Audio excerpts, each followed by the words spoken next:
और चलिए अब झारखंड की खबरों को जानते हैं विस्तार से। झारखंड में आतंकवादी संगठनों का स्लीपर सेल फिर एक बार एक्टिव होता हुआ नजर आ रहा है। संथाल परगना के पाकुड़ में बांग्लादेशी आतंकी की ओर से 15 युवकों को ट्रेनिंग दिए जाने के खुफिया इनपुट्स के बाद एटीएस की टीम इस वक्त अलर्ट मोड पर है। ट्रेनिंग लेने वाले युवाओं की खोज की जा रही है, साथ ही आतंकी गतिविधियों को मुंहतोड़ जवाब देने की भी सुरक्षा एजेंसियों और पुलिस की पूरी तैयारी है। पूरी खबर जानिए इस रिपोर्ट में। झारखंड पहुंचे बांग्लादेशी आतंकी, पाकुड़ में युवकों का कर रहे ब्रेन वॉश, खुफिया इनपुट के बाद एटीएस अलर्ट, स्लीपर सेल पर सिर उठाने का आरोप।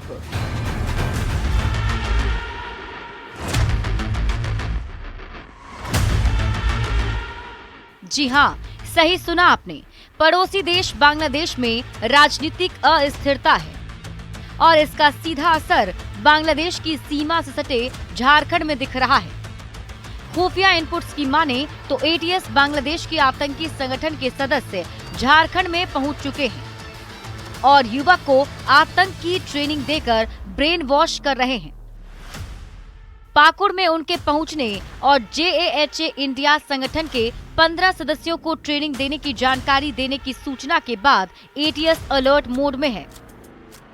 देश के अंदर युवाओं को बरगलाकर आतंकी संगठन खुद के पाले में जोड़ने के लिए लगातार प्रयासरत हैं। ऐसी ही खुफिया जानकारी जो है वो झारखंड एटीएस को मिली केंद्रीय खुफिया एजेंसी के माध्यम से, और उसे लेकर झारखंड एटीएस जो है अब अलर्ट मोड में है। खासतौर से बात की जाए तो पाकुड़ जिले में पिछले दिनों 15 युवकों को जो है वो आतंकी ट्रेनिंग मिली है और इस बात की जानकारी जो है वो केंद्रीय खुफिया एजेंसी के द्वारा झारखंड एटीएस को दी गई है, जिसके बाद से एटीएस लगातार पाकुड़ इलाके में निगरानी रख रही है।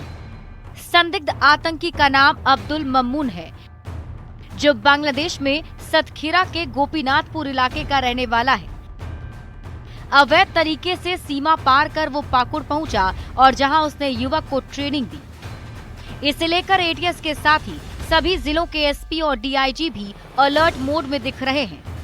झारखंड एटीएस अलर्ट मोड में है और पूरे मामले की तह तक पहुंचने की कोशिश कर रहा है। तो वहीं दूसरी तरफ सभी जिलों के एसपी और डीआईजी को भी अलर्ट जो है वो पुलिस मुख्यालय के द्वारा जारी किया गया है, ताकि भारत विरोधी किसी भी एक्टिविटी में शामिल आतंकियों के खिलाफ कड़ी कार्रवाई समय रहते की जा सके।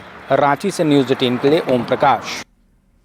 रांची में बीआईटी मिश्रा का प्लैटिनम जुबली समारोह यादगार बन गया। राष्ट्रपति ने समारोह में शामिल होते हुए इसके गौरवशाली अतीत के साथ सुनहरे भविष्य की चर्चा की। वहीं राज्यपाल ने भी देश के विकास में संस्थान के योगदान की सराहना करते हुए इसे और आगे बढ़ने की कामना की।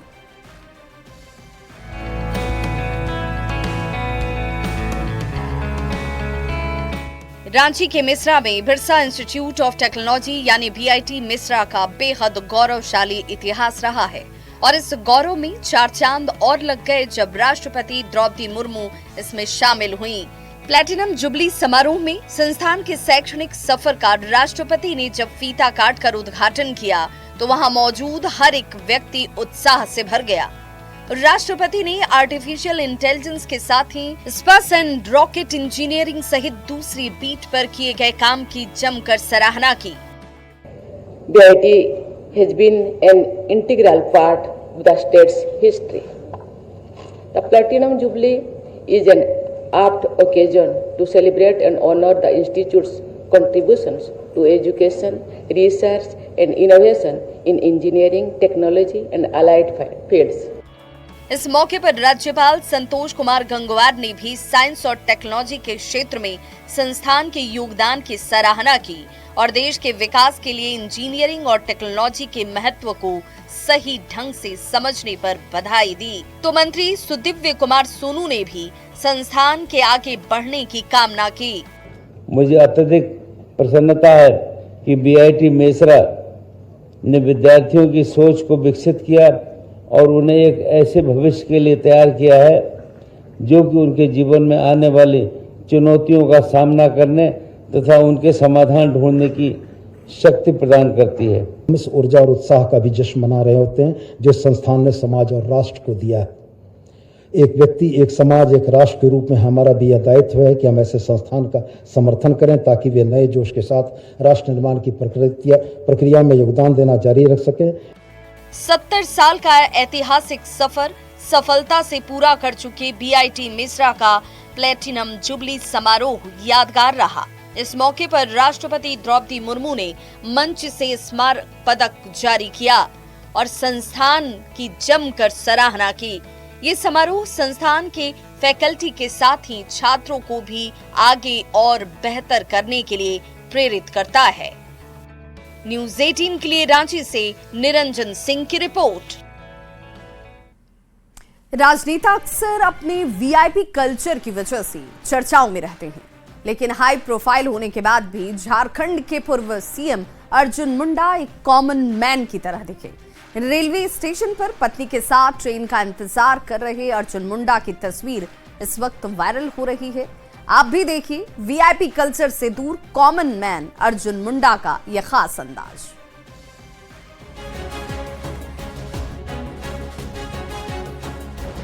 ये व्यक्ति 3 बार झारखंड के मुख्यमंत्री रह चुके हैं।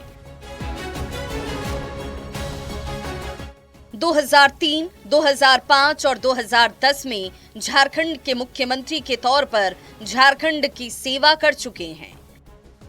ये व्यक्ति केंद्र सरकार में 1 बार मंत्री भी रह चुके हैं। जी हां, हम बात कर रहे हैं अर्जुन मुंडा की।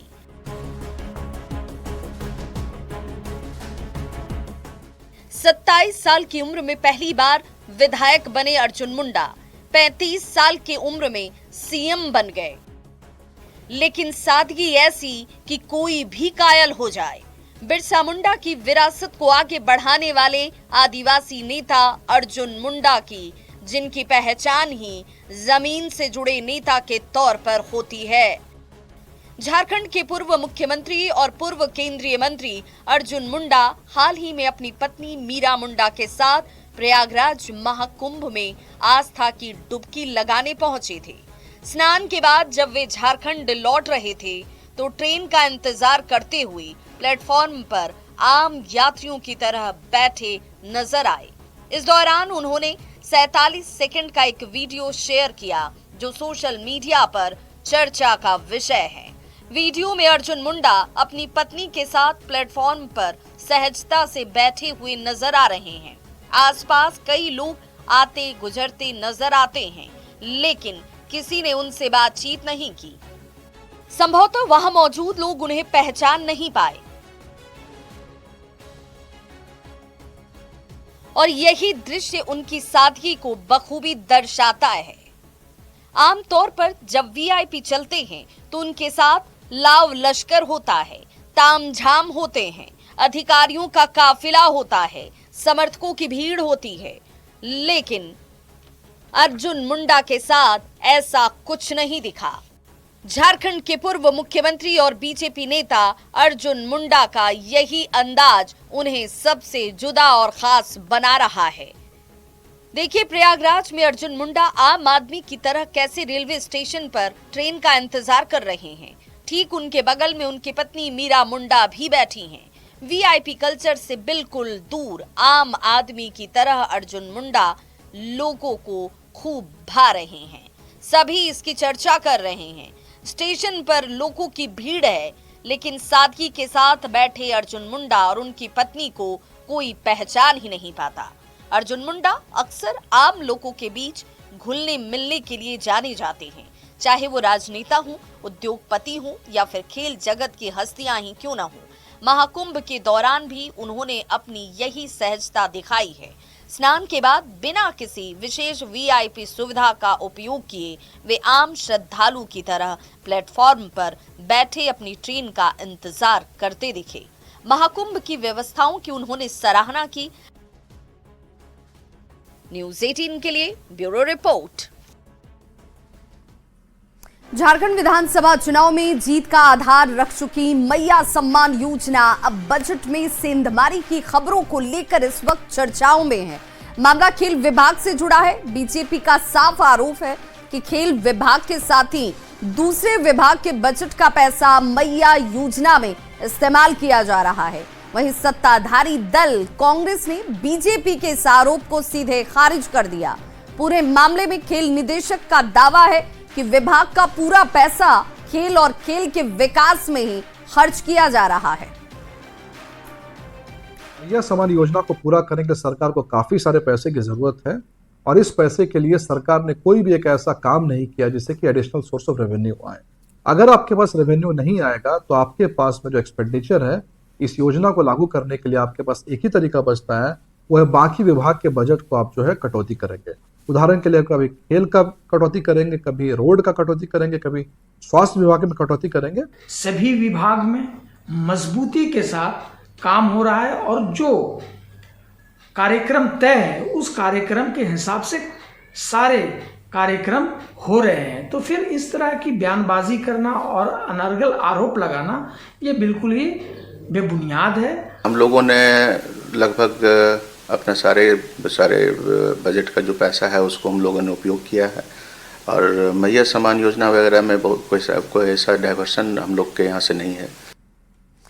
दुमका पहुंची मंत्री दीपिका पांडे सिंह ने एक बड़ा बयान दिया। उन्होंने आरोप लगाया कि केंद्र सरकार झारखंड के साथ सौतेला व्यवहार कर रही है। उन्होंने कहा कि पहले के रॉयल्टी का 1,36,000 करोड़ रुपया बाकी है, जो बढ़कर जल्द ही 2,36,000 करोड़ रुपए हो जाने का।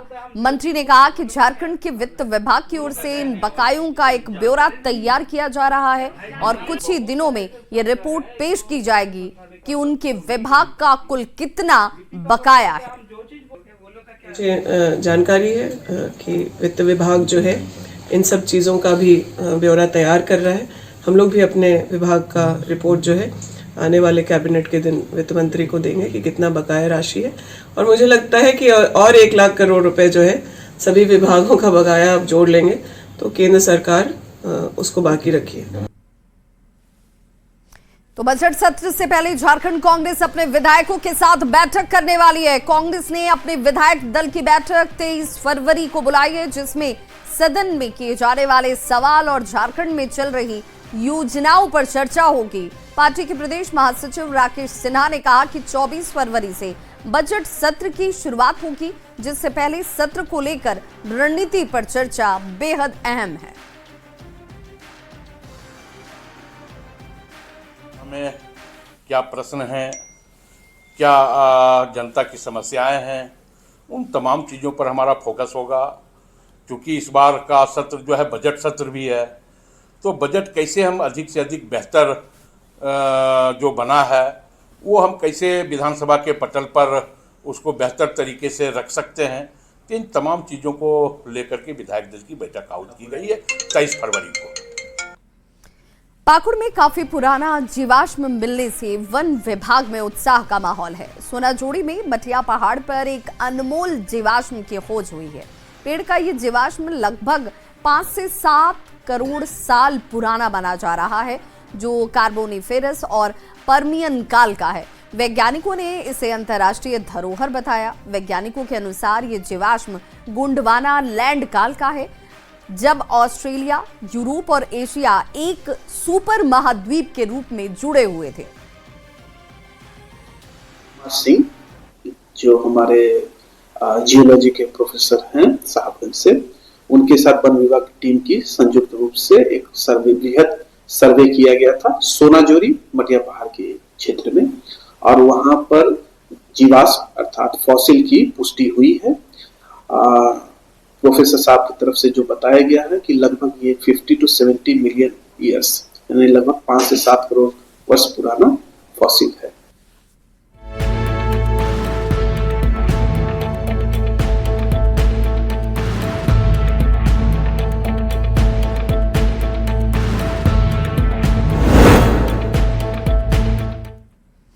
क्या आपने हवा में 10,000 फीट की ऊंचाई से छलांग लगाई है? अगर नहीं तो आपका जमशेदपुर में स्वागत है। देखिए हमारी ये रिपोर्ट। हवाई जहाज से कूदने के शौकीन हैं तो हो जाइए तैयार।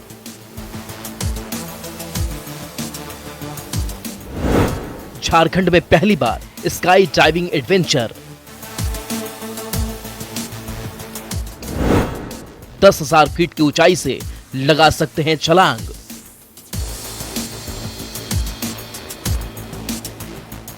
अगर आप भी हवाई जहाज से कूदने के शौकीन हैं, तो अब आपको हिल स्टेशन या कहीं और जाने की जरूरत नहीं। जी हां, बिल्कुल सही सुना आपने।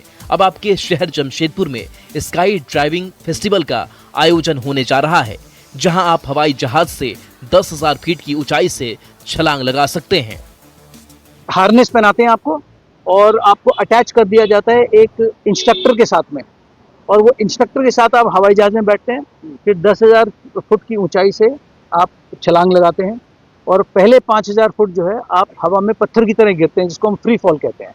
उसके बाद पैराशूट को खोलेगा जो इंस्ट्रक्टर है, वो पैराशूट खोलेगा। उसके बाद उसको सेफली स्टीयर करते हुए सेफली उसको लैंड कराएंगे। अगर आप भी स्काई डाइविंग का मजा लेना चाहते हैं तो आप बुक माई शो या www.skyhigh인dia.com/जमशेदपुर की वेबसाइट पर जाकर अपनी बुकिंग कर सकते हैं। इसके लिए आपको 28,000 रुपए प्लस GST अलग से देने होंगे। कि देखिए, मेरे ख्याल बुकिंग्स हमारे पास कैलकाटा तक से बुकिंग्स आ रही हैं, तो लोग जहाँ तक लोगों को पता चल रहा है, भुवनेश्वर से कुछ लोग आ रहे हैं, तो जहाँ तक के लोगों को पता चल रहा है वो आकर के इस एक्टिविटी का आनंद उठाना चाहते हैं। अब बात करते हैं स्काई डाइविंग करने से पहले की तैयारी के बारे में, जो कई चरणों में होती है। स्काई डाइविंग पर जाने से पहले आपको ग्राउंड ट्रेनिंग लेनी पड़ेगी।